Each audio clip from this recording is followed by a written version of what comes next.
There is nothing. Only warm primordial blackness. Your conscious ferments in it. No larger than a single grain of malt. You don't have to do anything anymore.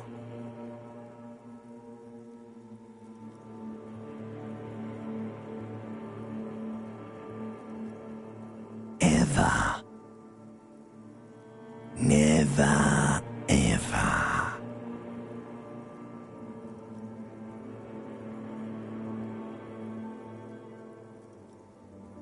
Never, ever, ever, baby.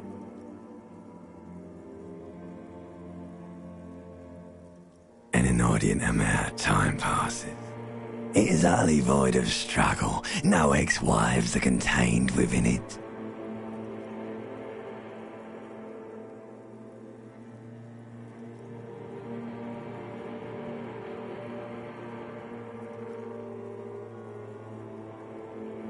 Yes, it is. You got it, sweet brother. Nothing upon nothing upon nothing. I know you do, baby. I know. Coming right up, sir. Smooth passage.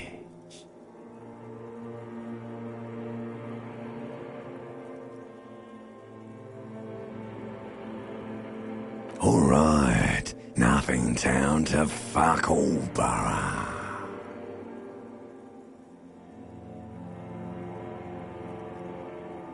Do you want me to upgrade that to a one-way trip, sir? The song of death is sweet and endless. But what is this? Somewhere in the sore, bloated man meet around you. A sensation. Like a fly to the ointment, your conscience sticks to it. The limbed and headed machine of pain and undignified suffering is firing up again. It wants to walk the desert, hurting, longing, dancing to disco music. The stench of liquor rises from your mouth, and with it, an ungodly headache.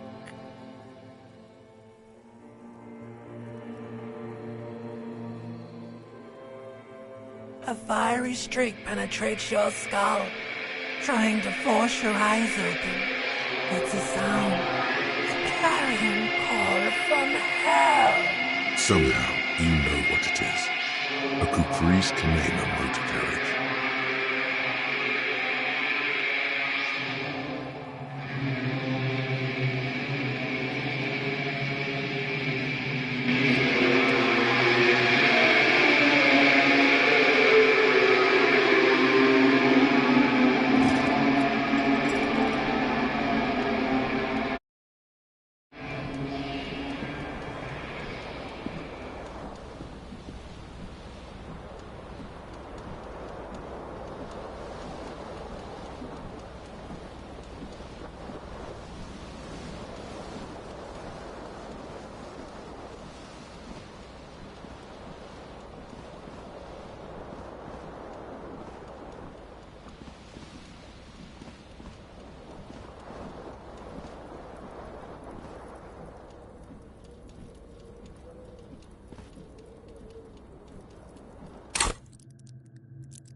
The window stands broken in its frame. Cold wind blows in.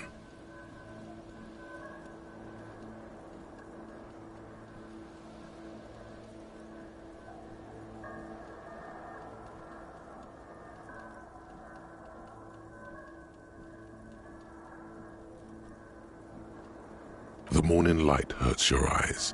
It's hazy, but you see the ocean and some war-torn buildings.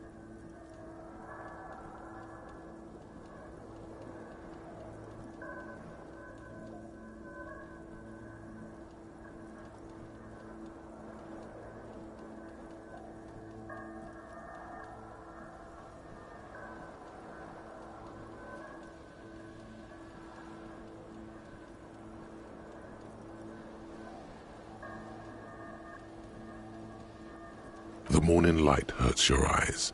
It's hazy, but you see the ocean and some war-torn buildings. The shards face outward. Whatever broke this window came from the inside. A fine web of scarring covers the back of your right hand, but none of it is recent. More likely a projectile than a held object. There are no fragments on the floor from pulling a tool back in after impact. It is too large for a bullet, yet too small for a piece of furniture. You're looking for something heavy and larger than your fist. Like the green shoe that's on the hat rack in the corner, which, coincidentally, is missing its friend. Congratulations, you smashed the window with your own shoe. Now you only have one. If you're lucky, you can still find the other on the balcony outside. The door to it should be outside your room. A cool wind gushes in. Your toes curl up from the cold.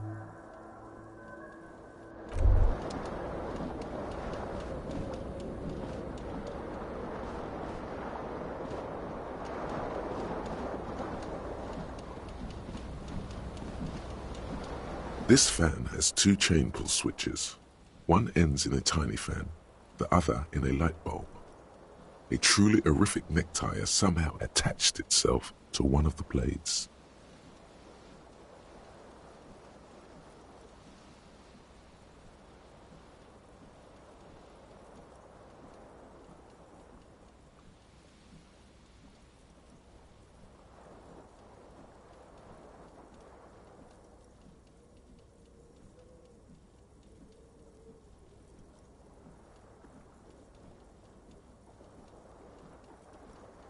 The blades come squeaking to a halt.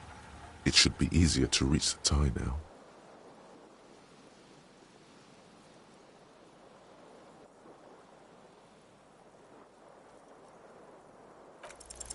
You swoop up and catch the tie. Snap! It's released from the blade. What you have in your hand is a truly hideous necktie, with 4 or 5 different patterns. The knot reminds you of a noose. The switch must be broken, because nothing happens. The air in the room is starting to feel like vaporized urine.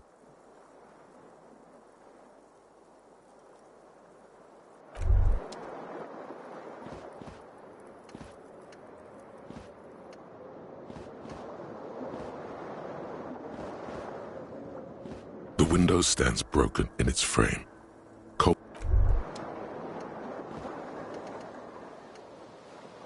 You hear a jingle. Keys are clinking in the pocket of your flare-cut pants. It says, "Whirling in rags," on the aluminium key ring. There is a single key on the ring. The number 1 is etched on it. It should open the door. The Whirling in Rags is a hostel cafeteria on the urban coast, frequented by dock workers.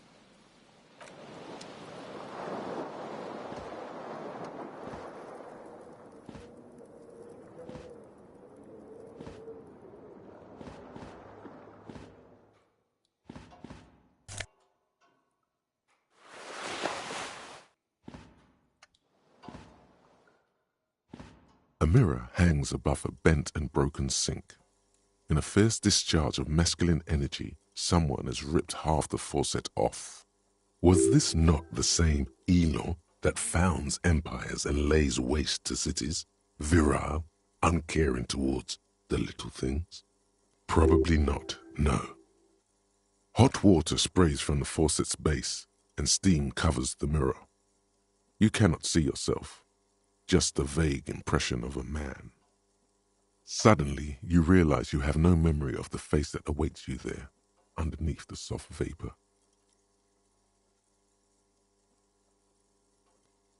Really, all recollection of the person you are, the people in your life, and even the world you're in has drowned in a sea of blood alcohol. This was no mere night of drinking. It was a deluge of world-ending proportions. Really, all recollection of the person you are, the people in your life,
Hello, officer.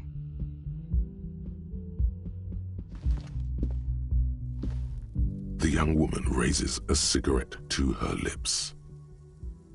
Her eyes are brown and her face is speckled with birthmarks. She can't be more than 28. A silver jumpsuit falls off her like scale armor, sparkling. This is the sparkle of too many nights out on the city. No.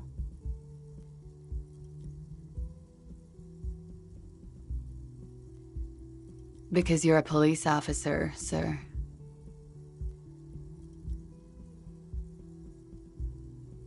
I am, yes. Unless you've been feeding us a set of very well-rehearsed lies all this time. You've been here for 3 days, on official police business, no less. Couldn't say. In truth, so far, mostly drinking. You have no doubt about the drinking, but do you strike yourself as a tight-lipped drunk? She must have heard something.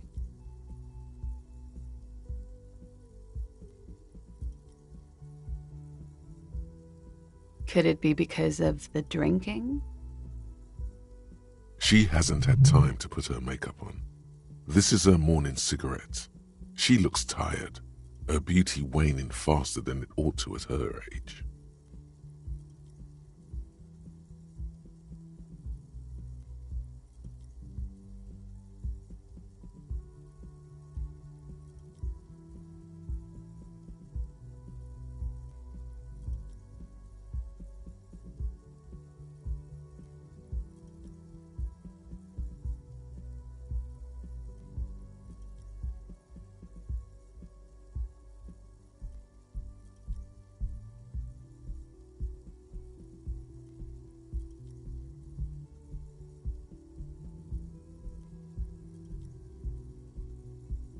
Of course.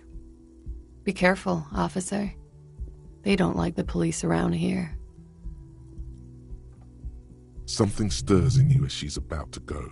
Call it an instinct, a need. The need to ask questions. It's like you said the words 1,000,000 times before. She looks back at you, a light glinting off her eyes. Yes?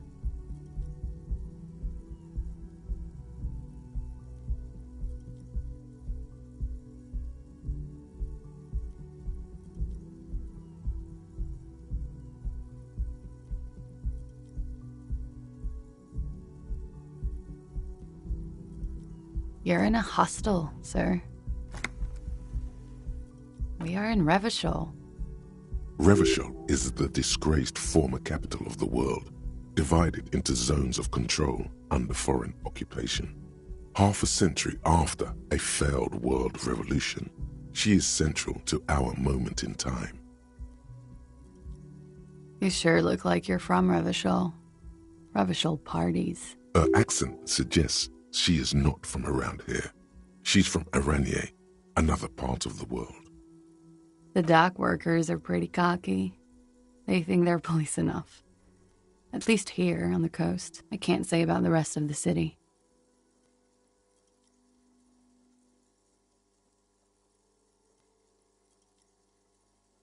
It's 51. The current century? Centuries don't have numbers. They have names. And this is the current one. Civilization has existed for 8,000 years, sir.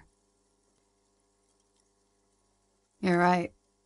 There is nothing funny about civilization.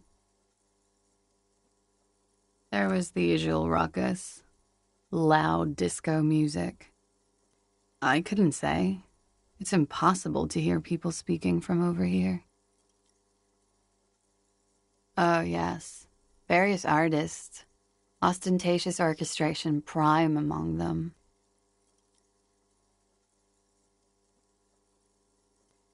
Oh, that. Yeah. Whoa.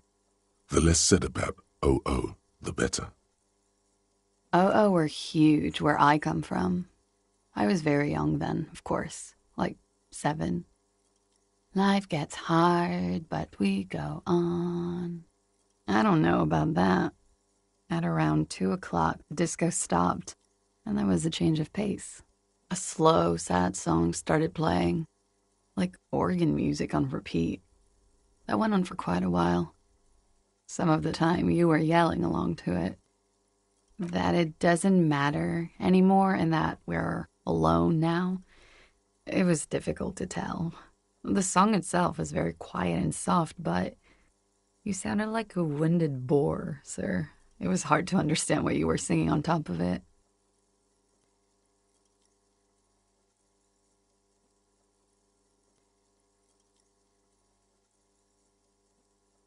Then you started screaming and trashed the place.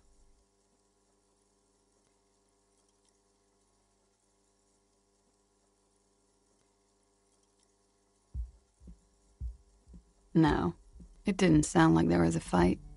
It sounded like someone was trashing their room. A window was smashed. The tape player, probably. The song stopped. And furniture, too. A real destructathon. There was screaming. Then I think you passed out.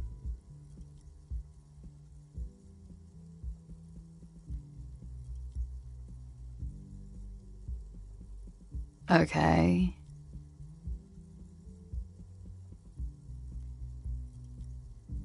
Glad to have been of assistance.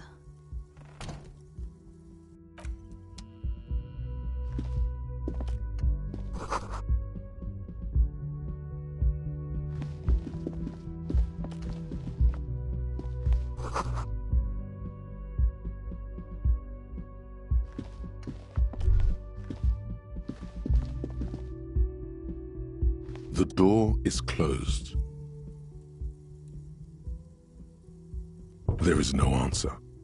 You hear the shower being turned on, somewhere inside.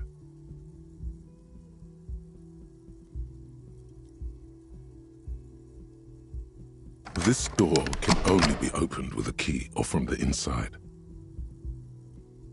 Still no answer.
Hello, sweetie.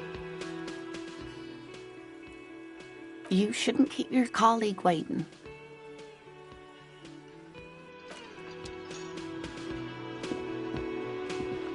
A bespectacled man in an orange bomber jacket is tapping his foot on the floor. Looks like he's waiting for someone. As you approach, he narrows his eyes and extends his hand in greeting. On the sleeve of his bomber jacket, as well as on its back, are the same enigmatic white rectangles as on your blazer. Hello, I'm Kim Kitsuragi, Lieutenant, Precinct 57. You must be from the 41st. You realize he's waiting for your name.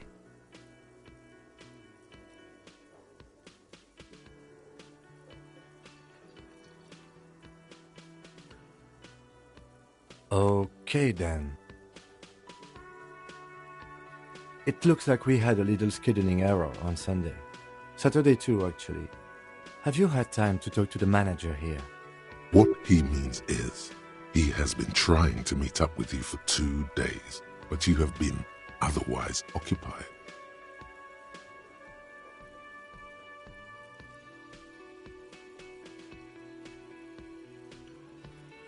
No, I don't think so.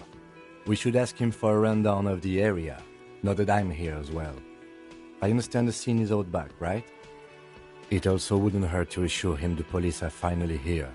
In full force, I mean. Have you mapped out the initial interviews? At the 57th, we like to prepare an initial list of persons of interest, and then just skim the surface. Prepare the field, get to know the players. You don't do that? Maybe it's not an inter-district practice.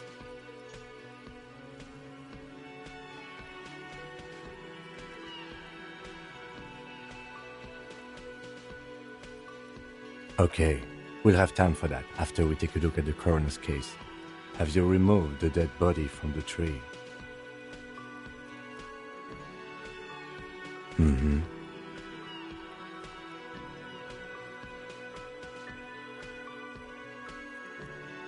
So, the body is still in the tree, where it has been hanging for 7 days straight. We should go there as soon as we are done talking to the owner.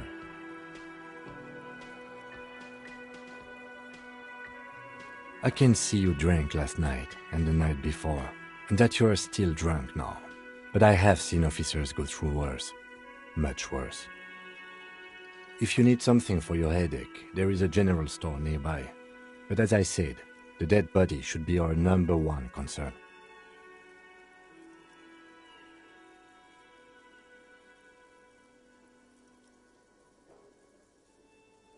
I was sent here to meet a detective from Precinct 41. You have the insignia of the Citizens Militia on your sleeve and on your back. I suppose you could be impersonating him. You could have gotten the insignia from the black market or forged it. But for now, I'm going to set those possibilities aside. I'm not from the Inspectorate General. Inspectorate General means internal affairs. What he's saying is, he's not from the rat squad and isn't supposed to suspect such things.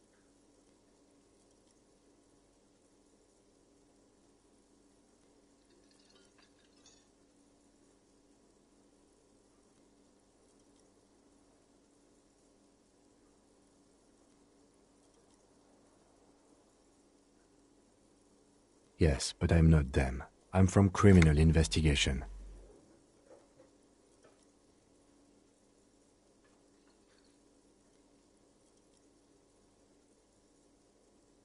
He nods.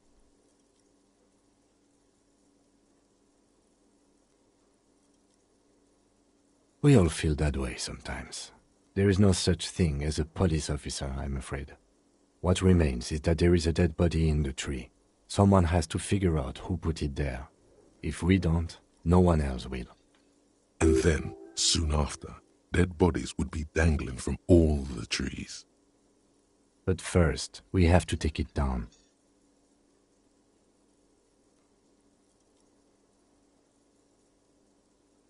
After you, officer.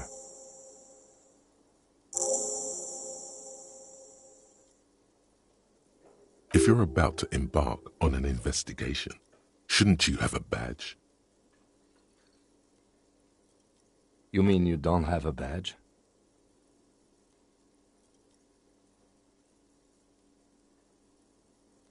Losing your identification card is a serious matter.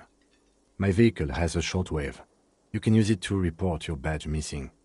I advise you to try to locate it as quickly as possible, but getting the body down should still take precedence. Lieutenant Kitsuragi is now in your party. You can talk to him whenever by interacting with him.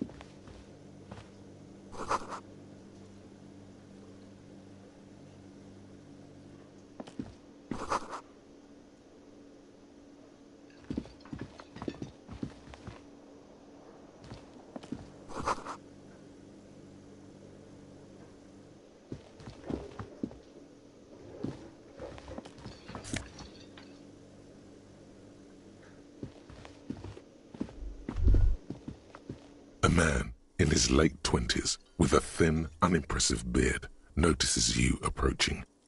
He drops the ledger he was holding and turns to the lieutenant. Mr. Gart, right? You run this place. Yes. I am Kim Kitsuragi from Precinct 57. This is an inter-district investigation, so joining me from Precinct 41...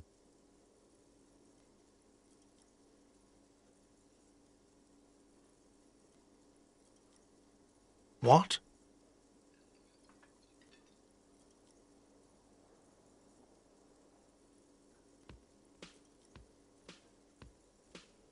What is this? A joke to you? Is this what you get when you call the police now? This guy? We've been waiting for a week here. Sir, I understand your concern, but we are here to do a job. And for us to do it, I need you to stay calm. Yes, of course.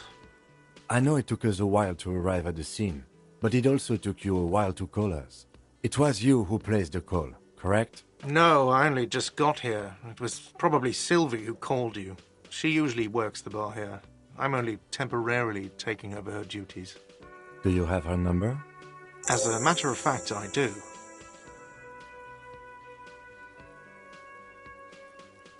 This sounds like something you can use to call this Sylvie later. You said you just got here. From where? Are you a local? What, of Martinez? No, I live in Jamrock. I only sometimes come here to keep an eye on the place. This is just one of the many, many cafeterias I manage. But you still know your way around, yes? In case we need directions. Yes, I know where some things are, but as I said, I don't live here. I just used to work here. And I'm not going to start working here again, if that's what you think. I didn't imply that. Detective. He probably means this is where you step in and ask your questions. His face expresses profound doubt in your having this. Ask him about the body's location before asking if he killed him. People give up information in the more innocuous questions, which you can later use in the more sinister ones, not vice versa.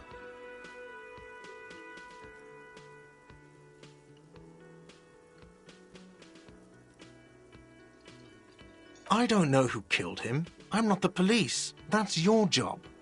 What are you, crazy? Of course I didn't kill him.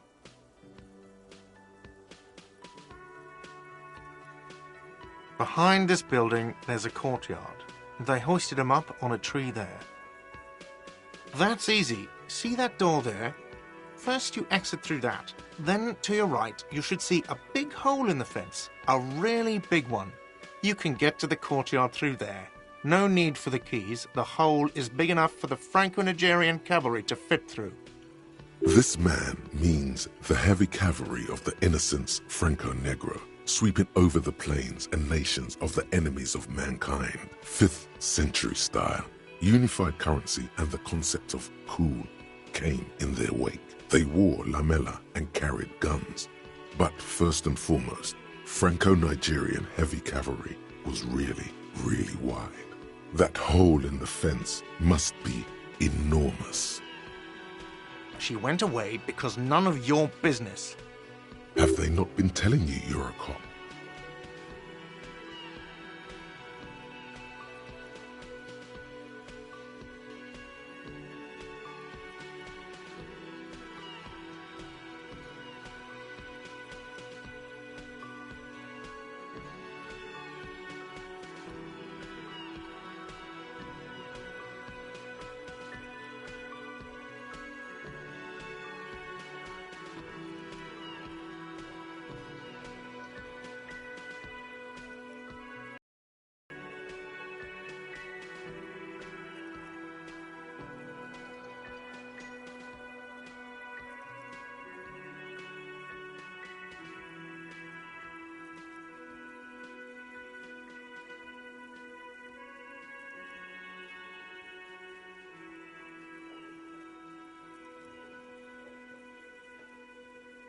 Okay, you got me. She went away because of the dead body out back. And because I asked for her number. That's why Sylvie went away. I hope you appreciate that. Thank you.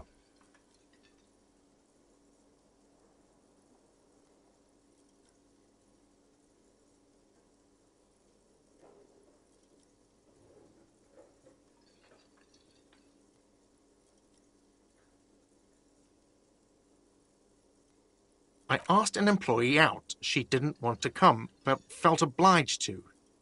It was a bad idea. Now, what is so goddamn fascinating about that for you? It's got nothing to do with the lynching.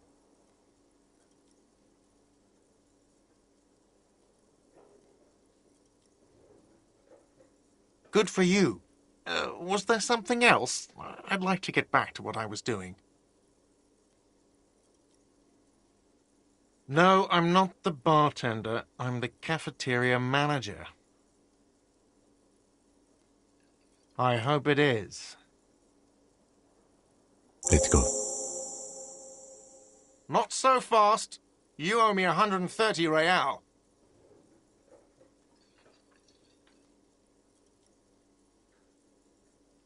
Oh, excuse me. You owe me 130 real. The IIR, or Inter-Isolary Real, is the global reserve currency. Whatever part of the world you're in right now, it's safe to assume he means you owe him some money.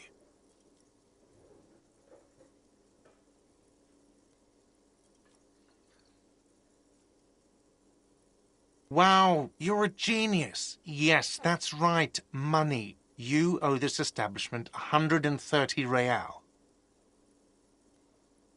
Let's see. 3 nights at a tariff of 20 real comes to 60 real. Then there's the window you annihilated. The hole in the window was the first thing I saw when I came to work. So don't try to tell me you didn't. That will be 40 real in damages. Another thing you've annihilated is half the bar. You've run a tab of 30 real. Actually more, but we'll round it down to 30 for your hard work maintaining the stability and order of Revachol. That's 60 plus 40 plus 30 equals 130 real. And yes, real is still money. What are you, a philosopher?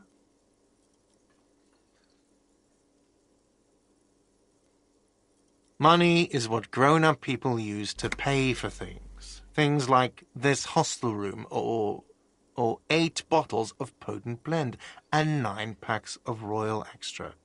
We use it for everything, really.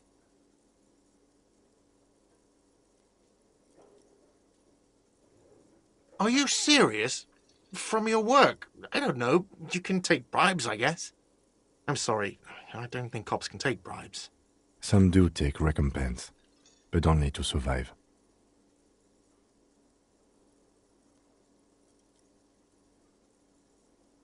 Yes, it is.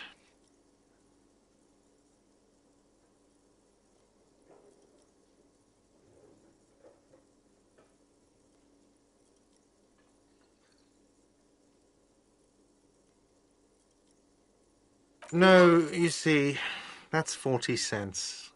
Cents are a form of currency 100 times smaller than the real. I'm not even going to take this. Come back when you have 130 real.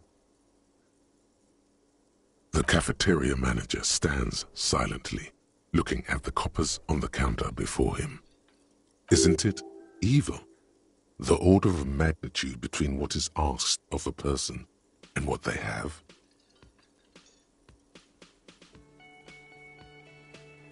It does, doesn't it? There's a shuffle of nylon as Lieutenant Kitsuragi looks for something in the pockets of his orange bomber.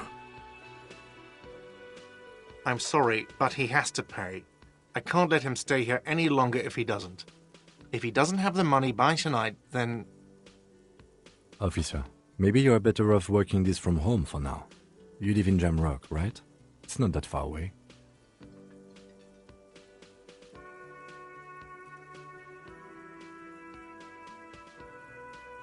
Officer, you really need to take this up with your station. I have a shortwave radio in my car. Call them, ask for assistance. We have to get this investigation started now. Good luck.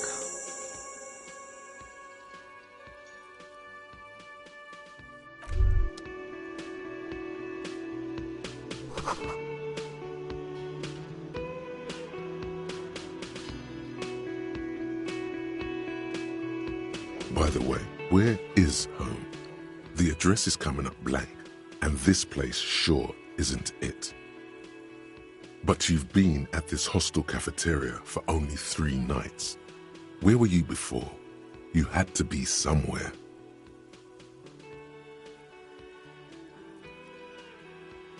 You don't really know, do you?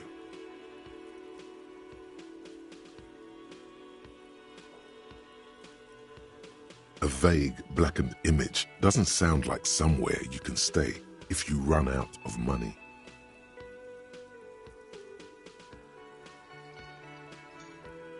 You can try. Run some addresses in your head when you get the time. Maybe a street or an apartment will appear.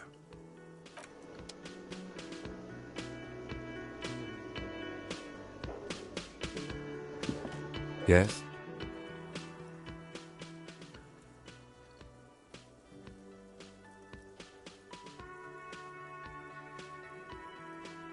What do you want to know?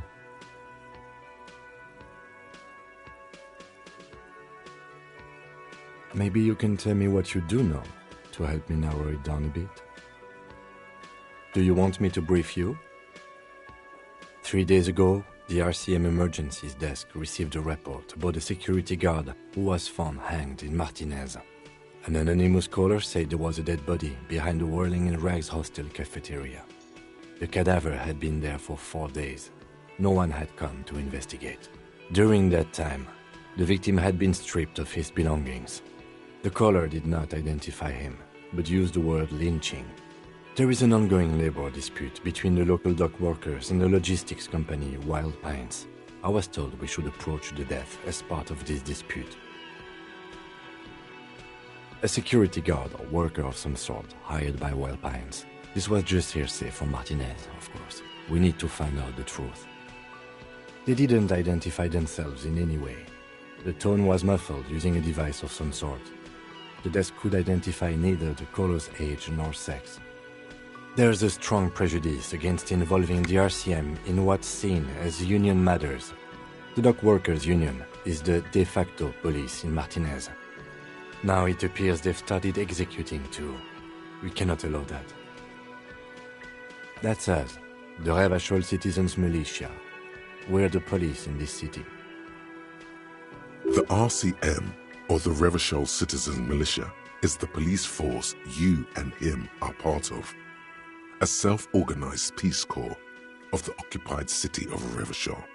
The RCM operates within a legal twilight, yet its authority is rarely questioned. It's super useful to know this. That's right.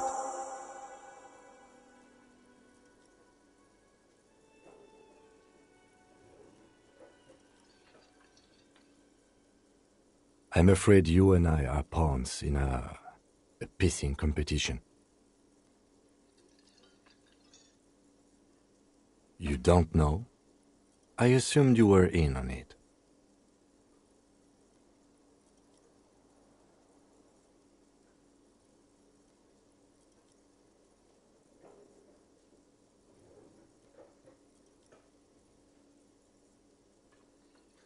Better still than an imbecile cop-off. It's just stupidity. We shouldn't waste any more time on it. If you want my take, ask me after we've inspected the victim.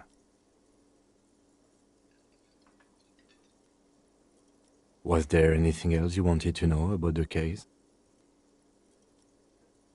Good.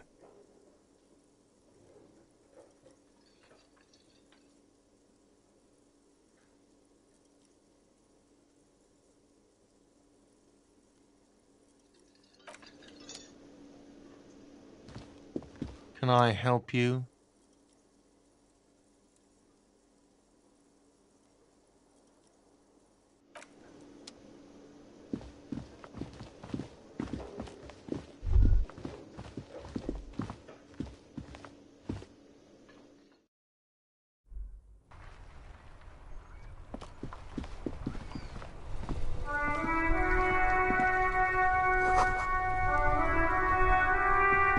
The RCM in Martinez. What can I help you with?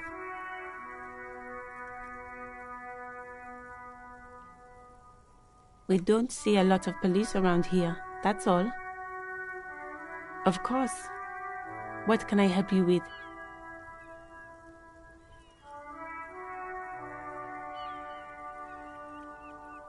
Of course. Where to? Oh, that's right there, in the yard. Even all the way over here, there's a drop of death in the spring air.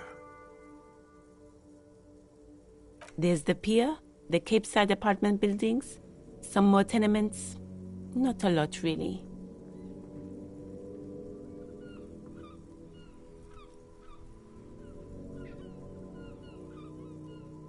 No problem. Of course. I won't hold you back. If there's a corpse, then you're going to need those gloves for the autopsy.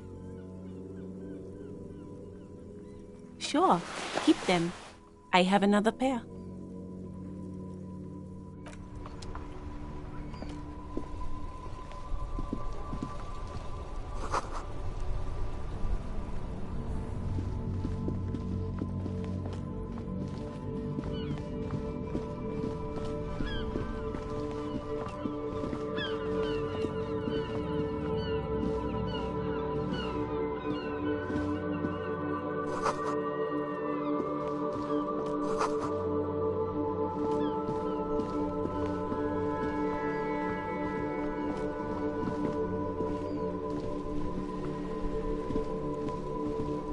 This Post Lavantorie mail collection box has been heavily vandalized with graffito. A closer inspection reveals 2 bullet holes in the front. A faint sticker on the side reads, RCM Emergencies Desk number 8102, with a slogan, Mankind, be vigilant.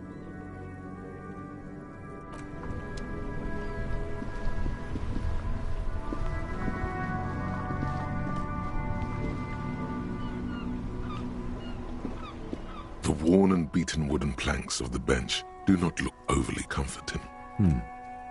We can sit on benches after we've solved the murder. Let's go. You can revisit the bench if you ever need to pass the time when Lieutenant Kitsuragi...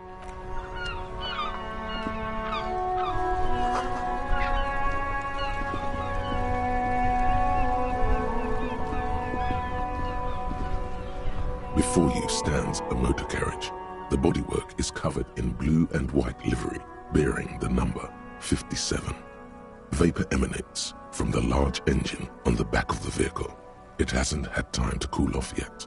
This must be the infernal machine that tore you from oblivion. The Caprice Kinema motor carriage. In the cabin, you are welcomed by a set of steering levers, a radio microphone on a hook, a pull-out toolbox under the seat, and the soft glow of the fuel preheater gauge.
A scent of leatherwork and heavy fuel oils washes over you.